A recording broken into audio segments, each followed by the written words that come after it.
Buenas tardes, soy Luis Calvo. Teóricamente esta charla la íbamos a dar entre Nacho Navarro y yo, pero Nacho Navarro tiene una startup y parece ser que hay un evento en Nueva York de Business Angel o algo de esto, y a lo largo de las sardinas ha salido corriendo para allá a trincar pasta. Entonces supongo que luego cuando vuelva me dará una parte por haber hecho yo solo esta presentación. Esperemos que sí, si no, mis matones están ya preparados para hacerse con él. Es una charla de ECMAScript 6. Yo todavía no soy capaz de pronunciarla bien, así que lo diré todo el rato más. Diré JavaScript 6, ese tipo de cosas. Pero bueno, me estoy refiriendo a ECMAScript 6. He intentado hacer un resumen, o hemos intentado hacer un resumen de las features más importantes. ECMAScript 6 supone una gran cantidad de novedades respecto a ECMAScript 5.1 y incluso hace 5 minutos está quitando slides porque creía que había metido demasiadas. Probablemente cualquiera de vosotros que haya leído mínimamente dirá, te falta esto de array o de number o de no sé qué. Creo que me he centrado en lo más importante, sobre todo para la parte que nos afecta a nuestro trabajo diario y que nos beneficie más que un método nuevo en string o un método nuevo en number. Vamos a empezar haciendo una pequeña introducción.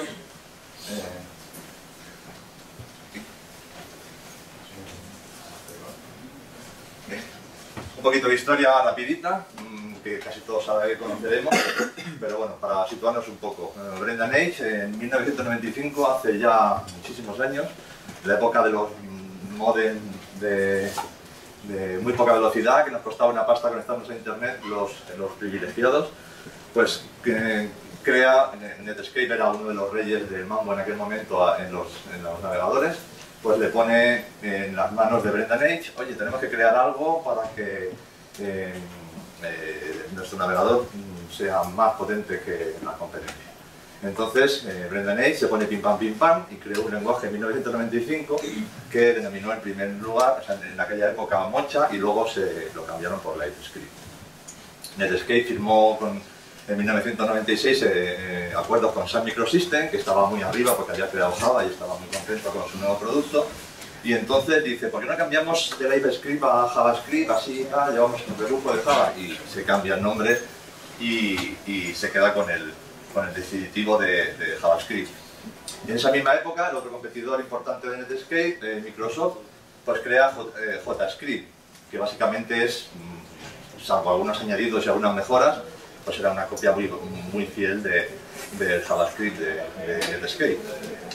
Afortunadamente se pusieron un poco de acuerdo y dijeron, oye, vamos a llevar este lenguaje que tenemos cada uno implementado de forma diferente, vamos a intentar que sea un estándar, y lo llevaron al ECMA, al European Computer Manufacturer Association, o mejor pronunciado, en noviembre de 1996, y a partir de ese momento se crea el TC39 famoso, que es el que crea la especificación de ECMAScript. A partir de ese momento, pues empiezan las primeras versiones de ECMAScript. En junio de 1997, luego en 98 para adaptarlo a la ISO, pues hicieron algunos cambios. En diciembre de 1999 añaden expresiones regulares, excepciones y algunas mejoras, y empezaron con la versión 4. Si os dais cuenta, desde el 99 hasta el 2009 pasaron 10 años en los que bueno, pues se aburrirían del lenguaje, se pusieron tristes, no les gustó lo que estaban haciendo, y entonces abandonaron la versión 4, y en diciembre del 2009 sacaron la versión 5, que es básicamente la que tenemos ahora, con el añadido de la 5.1 para que cumpliera la ISO. Empiezan luego con la versión 6 y la versión 7, que la versión 6 es la que vamos a ver hoy y que estamos empezando a conocer todos, y la versión 7, que está verdísima, y ya está verde la versión 6, pues la versión 7 está mucho más todavía, que nos tocará dar la charla dentro de un año o dos en el Podemos. Vamos a empezar un poco a ver las nuevas features que tenemos. Yo tengo un inglés muy de extra radio.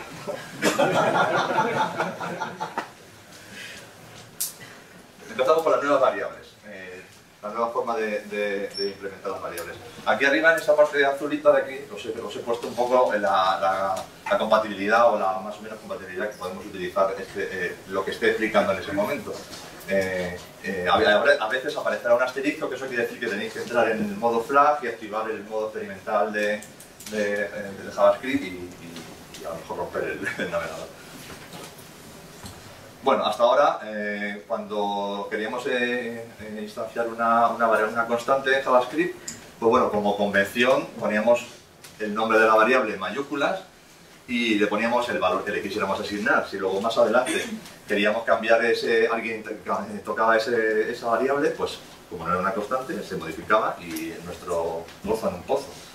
Gracias a ECMAScript 6, ahora tenemos const, que poniéndole const en lugar de var, const x en 20, por ejemplo.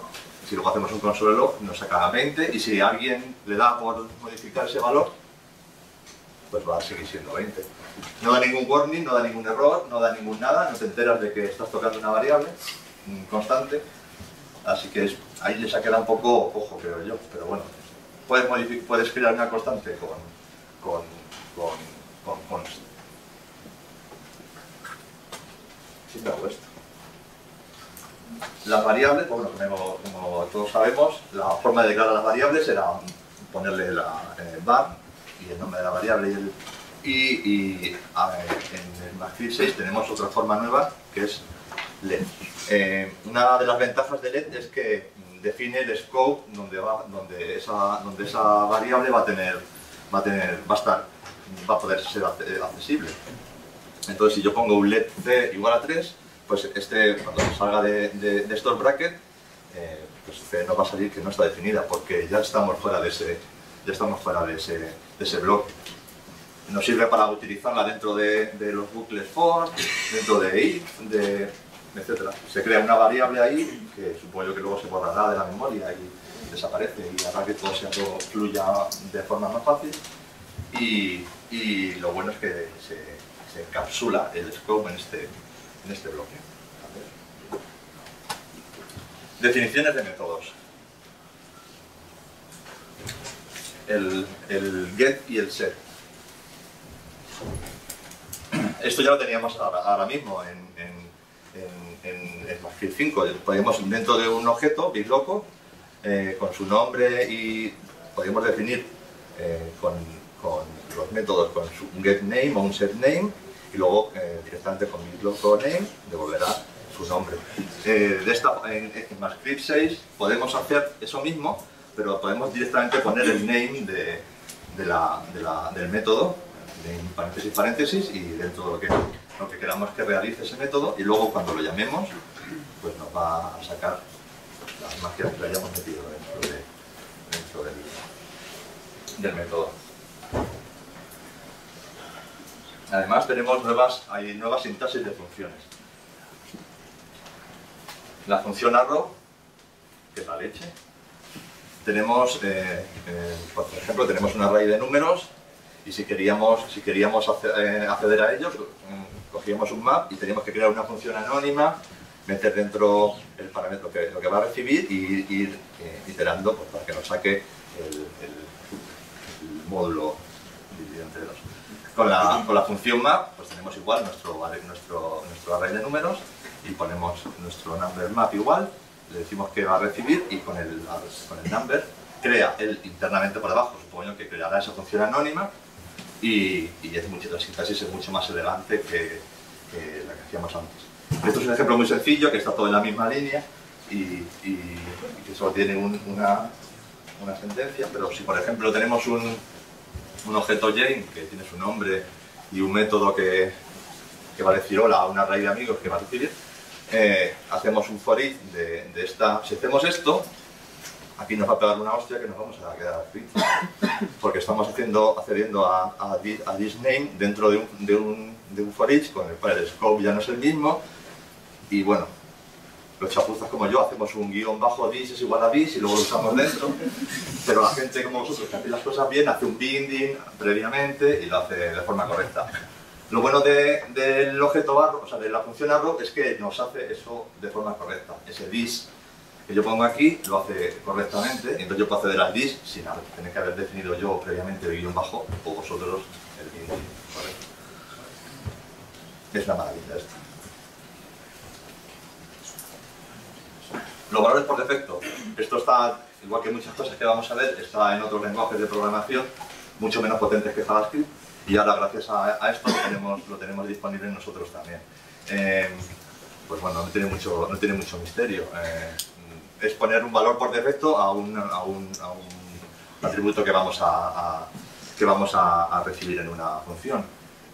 Lo bueno también es que no solo puede ser una cadena, puede ser un número, puede ser otra función por dentro, con lo cual es bastante potente lo que podemos meter como valor por defecto. No es novedoso, salvo en JavaScript, en otros lenguajes sí que lo tenemos. Voy muy rápido. Voy muy lento. Los res parámetros. Seguimos con los parámetros. Antes, cuando en una función le pasábamos n parámetros, pues bueno, si queríamos estar luego manejándolo, pues teníamos que estar con el argument, viendo si estaba presente, si no estaba presente. Y gracias al res parameter, que son estos 3 puntitos y un nombre para luego poder acceder a él, gracias a eso podemos, pues por ejemplo en esta maravilloso ejemplo, tenemos una función presentación que dice, su objetivo es escribir el nombre y el surname que vengan como parámetros, y si encuentra que aquí puede venir X, pues esto es un array de parámetros, de lo que le queramos pasar. Y además es un array de verdad, no es un array live, sino que es un array de que tiene todos los métodos del prototipo de arrays. Pues podemos decir que si hay más de un other info, pues lo vas a unir todos con comas.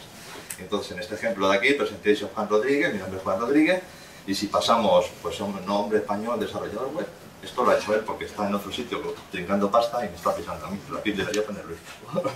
Otra información, español, tal, bueno. Es bastante potente. Vamos a los iteradores, a los objetos iterables y a los generators, que es otra parte bastante interesante. Los iterators, una definición fácil y rápida, es un objeto, un iterator es un objeto que tiene un método next. Y ese método next devuelve un don, false o true, dependiendo de que ya haya terminado de hacer la iteración, y el valor de lo que esté realizando. En este ejemplo sencillo, pues creamos un iterador y lo vamos recorriendo. Si todavía no hemos llegado al final, va a devolver un don false y el valor de lo que está recorriendo, y cuando termine va a devolver un don true. Esto nos sirve para crear nuestros propios iteradores, aparte de todos los que disponemos.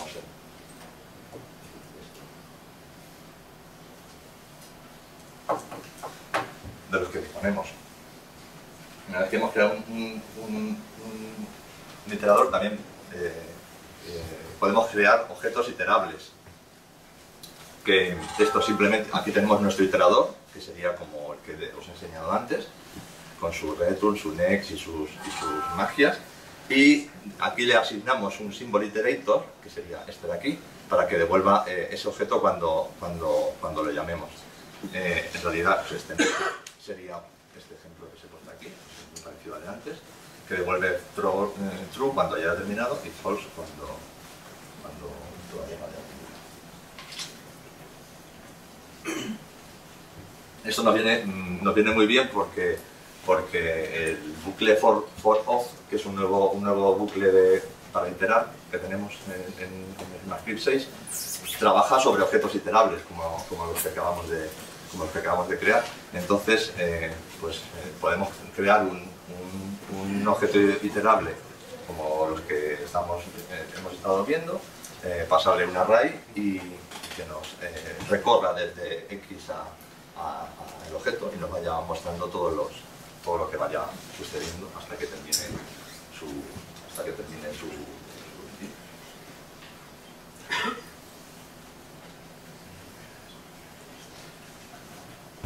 Esto es un poco lo mismo. la diferencia un poco fundamental del for of respecto a for in, por ejemplo, for of itera sobre los valores de la array que le pasamos al objeto. Y for in lo que itera es sobre los propios mismos, los keys. Entonces aquí podemos hacer si fuera un for in, aquí pondría 0, 1, 2.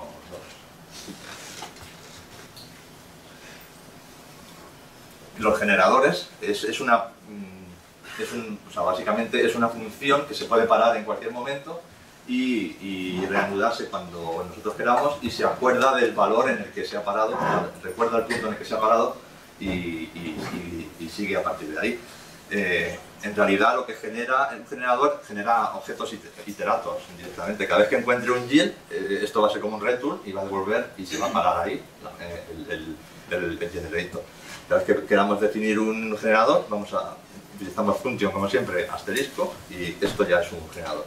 Y le podemos ir parando y reanudando las veces que queramos cada vez que pongamos un yield. En este caso es muy sencillo, pero se ve muy claramente. La primera vez que creamos el generator function, se crea un iterator. Entonces cuando le decimos un next, pues va a venir al primero, ve que hay un yield y devuelve false porque todavía no ha terminado y el valor 1. Cada vez, si después de 50 líneas de código volvemos a hacer otro next, vuelve a devolver false porque no ha terminado y el valor 2. Y 2000 líneas después, cuando le hagamos otro next, nos va a devolver un true porque ya ha terminado de hacer el generator. Es un ejemplo muy simple, pero bueno, para que se quede un poco claro un poco cómo funciona. Aquí hay un ejemplo un poco más elaborado para hacer una función que nos devuelva números de Fibonacci. Pues aquí hacemos que este bucle sea infinito para que esté constantemente encontrándose el yield. Hacemos que mientras sea 1, pase siempre porque no lo modificamos, pase por aquí. Y bueno, hacemos lo de Fibonacci, el anterior más el actual y tal. Y cada vez que pongamos, aquí decimos que es igual a Fibonacci, cada vez que hagamos un next nos va a devolver el 1, el siguiente un 2, el 3, porque se acuerda que ya ha pasado por el 1, se acuerda que ha pasado por el 2, se acuerda que ha pasado por el n. Es una forma de hacerlo un poco infinito.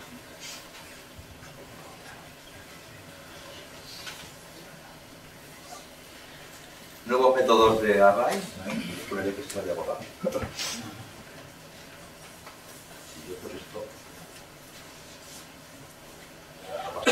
Vamos un poco más a algo que tenga más chicha. Módulos. JavaScript actualmente no tiene un soporte nativo para módulos y entonces, pues como son útiles y necesitamos usarlos, pues se han creado como dos workarounds para poder utilizarlos. Uno es el como JS, que tiene una sintaxis compacta y está sobre todo diseñado para carga síncrona. Tiene soporte de dependencias cíclicas y se utiliza sobre todo bastante en Node.js.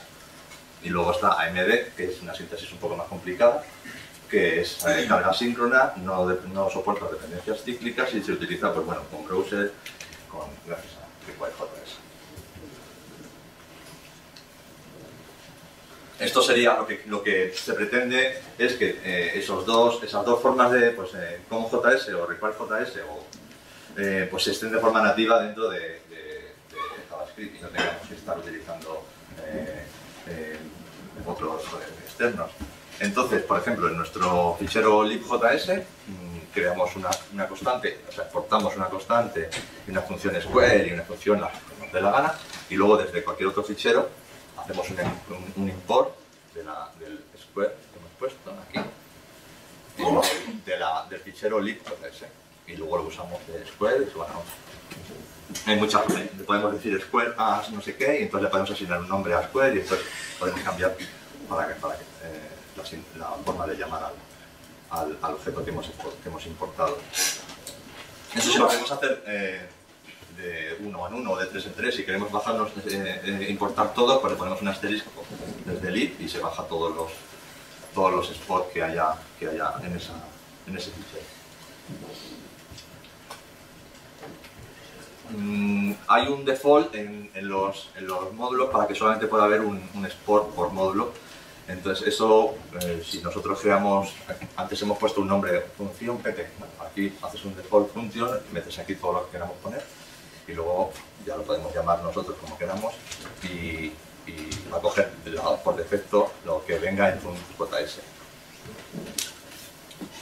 Y aquí pasaría lo mismo si fuera la clase, se puede importar. Hay diferentes bastantes formas de exportar de exportar, pues bueno, puedes exportarlo como ya he dicho en el default, o puedes exportar una función de objetos o lo que os comentaba, no sé qué, como, no sé cuánto. Esto sería, por ejemplo, si yo aquí meto en este export por default, meto underscore enterito, lo copio entero dentro de este export. Luego después puedo decir que me baje solo, o sea que importe solo aquí bueno, itero sobre todos los métodos de underscore, todo lo que se puede utilizar en underscore, itero sobre ello, y cuando yo haga el import le digo que se coja solo el each de underscore y lo llamo loop para poder utilizarlo yo en lo que yo quiera. Y se lo bajaría de este underscore, una forma un poco más potente de importar y exportar. También tiene metadatos el export y el import. Cuando a través del objeto dis podemos acceder de momento solamente, que yo sepa, al name y al URL del módulo que nos vayamos a importar. Podemos hacer un console log del name o del URL del módulo que exportemos, o podemos incluso acceder a través de metadata del dis module. Hacemos metadata URL o name y nos bajaríamos el name. O sea, podemos utilizar el name o la URL del módulo que hayamos importado.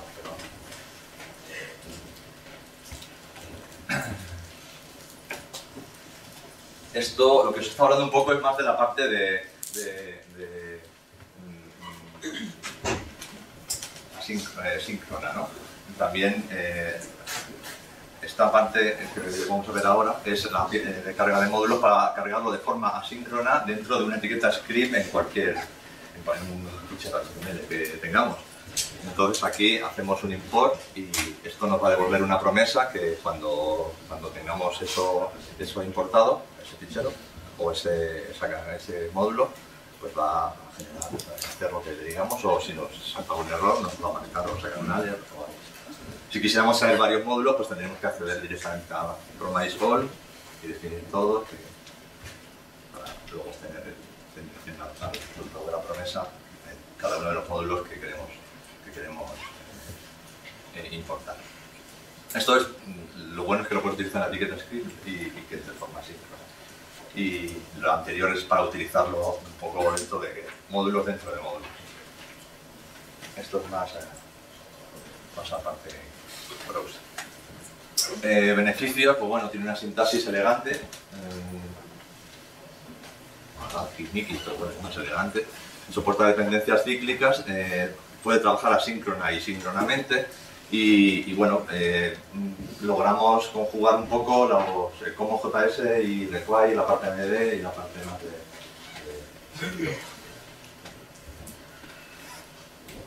el map. Ya podíamos hacerlo en MapScript 5, pero ahora está mucho más potenciado, ahora tiene mucho más. Ahora lo que hace más nos sirve para hacer el mapeo entre un objeto que tenga formato de clave-valor. Entonces ahora pues, tenemos un array aquí de claves-valor, asignamos e instanciamos un map, lo convertimos en mapa y podemos decir que nos da el get de la key 1 y nos saca value 1. Esto es un error que algunas veces hemos visto en Stack Overflow o que nos ha pasado incluso. Esto puede ser, aquí puede haber un objeto, pueden ser arrays, pueden ser valores, podemos mapear múltiples formatos. Si mapeamos un objeto y este valor, cuando hagamos un get de esto, pues como esto va por referencias, este objeto no es el mismo que este. Entonces va a devolver un undefined. Para hacerlo un poco mejor, este ejemplo es de Nacho, porque me encanta la lenteja. Y pues habría que crear un array con lentejas limón, por ejemplo, y seteamos a ese array con, como le gusta, pues dice que es exquisito. Y entonces cuando luego hagamos el map de array 2, pues nos va a devolver exquisito este array. sería un array. Y su valor sería... luego tenemos size también para saber el tamaño del mapeo. Podemos iterarlo, podemos hacer un for each al mapa, podemos borrarlo. Y luego tenemos hash, pues bueno, pues a ver si contiene, si tiene...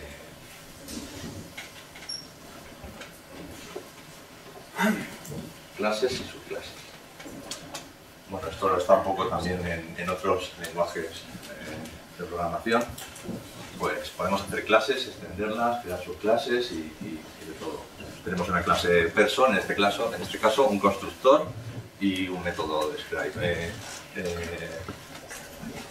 Yo llevo toda la vida haciendo las cosas mal. Parece ser que en prototipado no se pueden definir, fuera de los constructores o de los métodos no se pueden definir propiedades. Yo lo he hecho muchas veces mal y ahora, a partir de ahora parece ser que también está desaconsejado.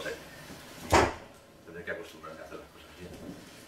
Todas las propiedades y todo lo que se tiene que crear dentro de los constructores o de los métodos, y así queda todo mucho más organizado y más fiable. Creamos nuestra clase con su constructor y su método. Y luego eso lo podemos extender, pues aquí creamos un employee que extiende de person, cogemos su constructor, cogemos el padre, o sea, el padre del que extiende, que es el repositor name, el title, y luego pues el método describe. No,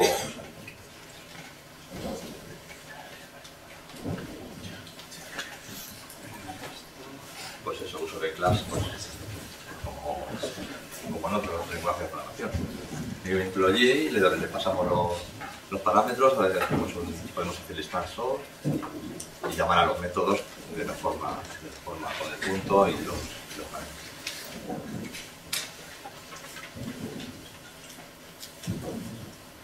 Los proxies.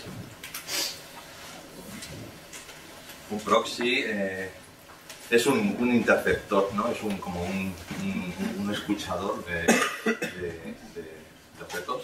En este caso, pues tenemos un objeto diseñador que tiene nombre Montalvo y un salario de 50 euros y vamos a crear un interceptor y vamos a interceptar el set cada vez que se haga set sobre este objeto.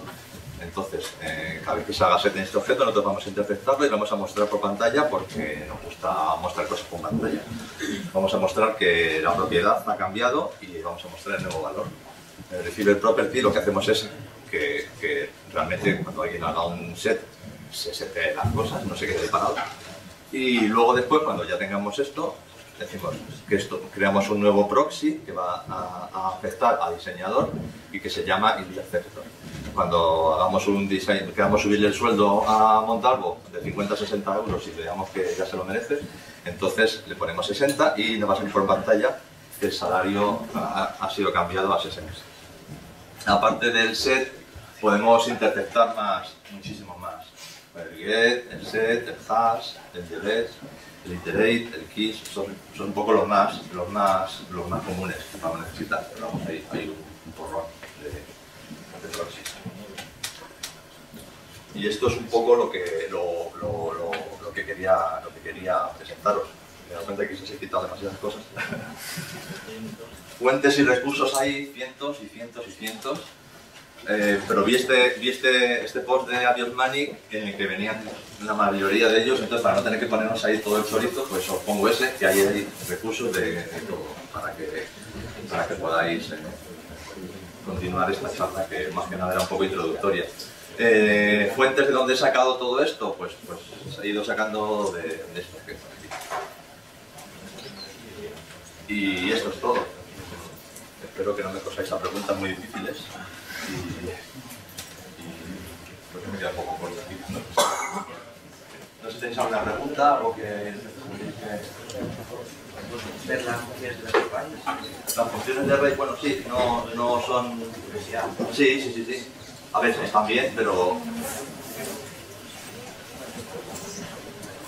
A ver, tenemos un find que nos va a devolver el valor que si lo encuentra dentro del array y si no nos va a devolver un indefined. Pues esto, tenemos un array de números del 1 al 4 y podemos buscar dentro de dentro de ese array que nos devuelva el elemento que sea par, el primer elemento que sea par. En cuanto encuentre un elemento que sea par, nos lo va a devolver y nos va a hacer el software.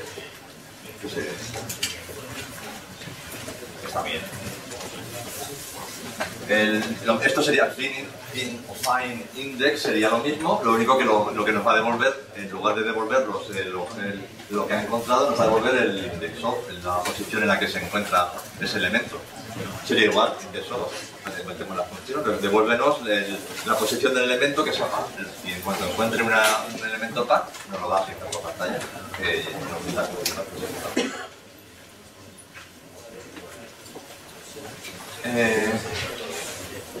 el values nos sirve para devolvernos los valores de un array que tengamos.